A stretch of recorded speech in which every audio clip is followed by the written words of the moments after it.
জুলাই বিপ্লবে যারা এবং আগস্টের 5 তারিখে যা পরিবর্তন সূচিত করেছে, আসলে আমরা যারা অভিভাবক আমরা লজ্জিত হই। আসলে এই পরিবর্তন যেটা তাদের দ্বারাই সম্ভব হয়েছে, যারা আমাদের শিক্ষার্থী, আমাদের সন্তান, তারাই কিন্তু একবারে প্রাইমারি স্কুলের শিক্ষার্থী পর্যন্ত। আসলে তাদেরকে উৎসাহিত করলেই হবে ভবিষ্যতে এই কলেজের রেজাল্ট এবং এই এলাকার যে শিক্ষার আলো আমার মনে হয় আরও বেশি সারা দেশব্যাপী ছড়িয়ে পৃথিবীতেও ছড়িয়ে পড়বে এই প্রত্যাশা রাখি। আমার মনে হয় যে এই এলাকার যারা সম্মানিত, এখানে যারা বালাগঞ্জ উপজেলার যিনি প্রেস ক্লাবের সভাপতি এবং উসমানীনগর উপজেলারও যিনি সভাপতি, অত্যন্ত সজ্জন মানুষ, সজ্জন বলেই কিন্তু এ ধরনের একটা অনুষ্ঠানে ওনারা একবারে সারাক্ষণ উপস্থিত ছিলেন। আমি দুঃখ প্রকাশ করছি, আসলে আমি ঠিক সময় মতো আসলে দাপ্তরিক কাজে অনেক ব্যস্ত ছিলাম, আসতে পারি নাই। এখানে যদি সকাল 9টাও যদি উপস্থিত থাকতে পারতাম এবং সব শিক্ষার্থীদের সাথে যদি ব্যক্তিগতভাবে পরিচিত হতে পারতাম, তাহলেই কিন্তু আমাকে নিজেকেও গৌরবান্বিত মনে হতো।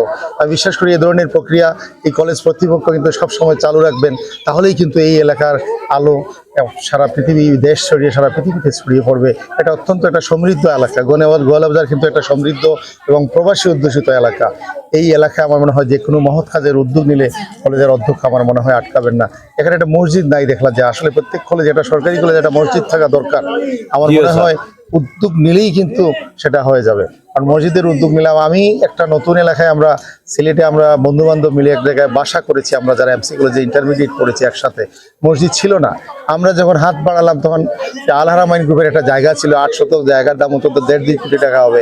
আমরা বলার সাথে সাথেই কিন্তু দিয়ে দেন। আমার মনে হয় যে এখানে জায়গার তো অভাব নাই, 3 একর জায়গা একটা কলেজের জন্য একেবারে কম না। একটা মফস্বল এলাকায় এখানে মসজিদের উদ্যোগ নিলে আমার মনে হয় মসজিদও হবে, এই কলেজটা পরিপূর্ণ কলেজ হবে। আমি প্রত্যাশা রাখি যে এই কলেজে অনার্স বিষয়ে বিভিন্ন যেসব অন্য জায়গায় যাতে সিলেটে গিয়ে পড়তে হয়, যাতে এখানকার শিক্ষকরা, যেহেতু সরকারি কলেজ, এখানে ভালো মানের শিক্ষক আছে এবং ভবিষ্যতে আরও পদ সৃষ্টি হবে। পদ সৃষ্টির উদ্যোগ নিলে দেখবেন যে এখানে শিক্ষার্থীরা আর সিলেটে যাওয়ার দরকার নাই। সিলেটের সব সুযোগ সুবিধা যদি এখানে পাওয়া যায়, এখান থেকেই কিন্তু আলোকিত হয়ে নিজের যোগ্যতা অর্জন করে সারা দেশের বিভিন্ন নামি দামি বিশ্ববিদ্যালয় এবং মেডিকেল কলেজে ভর্তি হতে পারবে। সেই দোয়া এবং প্রত্যাশা রাখি। এবং এখানকার এলাকার যে আবারও সাংবাদিক যে দুই ভাই, দুই এলাকার দুই প্রেস ক্লাবের সভাপতি, ওনারা যে সারাক্ষণ ছিলেন, আসলে ওনারাও আলোকিত মানুষ এবং ভদ্র মানুষ। সাংবাদিক হলে দেখা যায় অনেক, আমার কাছে যায় প্রতিদিনই, কিন্তু অনেক সাংবাদিক যায় দেখি আসলে সাংবাদিকতার যোগ্য না এমন মানুষ কিন্তু এই পেশার নাম ধরে কিন্তু অন্য জায়গায় ঘোরাফেরা করে, নিজেকে অনেক জায়গায় জাহির করতে চেষ্টা করে।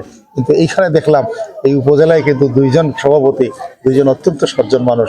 আপনারাও সহযোগিতার হাত বাড়াবেন সবসময় এই কলেজটার প্রতি। এই কলেজের অভাব অভিযোগ এগুলো কিন্তু তুলে ধরবেন জাতীয় পর্যায়ের পত্রিকায়, দেখবেন যে কোনো সমস্যাই থাকবে না। আর আমি সিলেট বিভাগের শিক্ষা বোর্ডের দায়িত্বশীল আমার জায়গা থেকে বলছি, আমার জায়গার থেকে যদি কোনো সহযোগিতার দরকার পড়ে, আমার হাত সবসময় অবারিত থাকবে এই কলেজের প্রতি। এবং আমি এ ধরনের মানুষ, সবার সমস্যাই কিন্তু আমি ওন করে সমাধান করার চেষ্টা করি।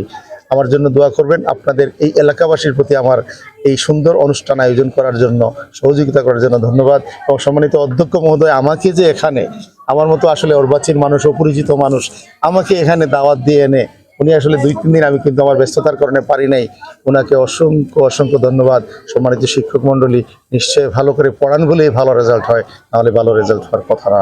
এই ধারা অব্যাহত রাখবেন, এই প্রত্যাশা থাকলো। সবাই ভালো থাকবেন। আসসালামু আলাইকুম রহমতুল্লাহ।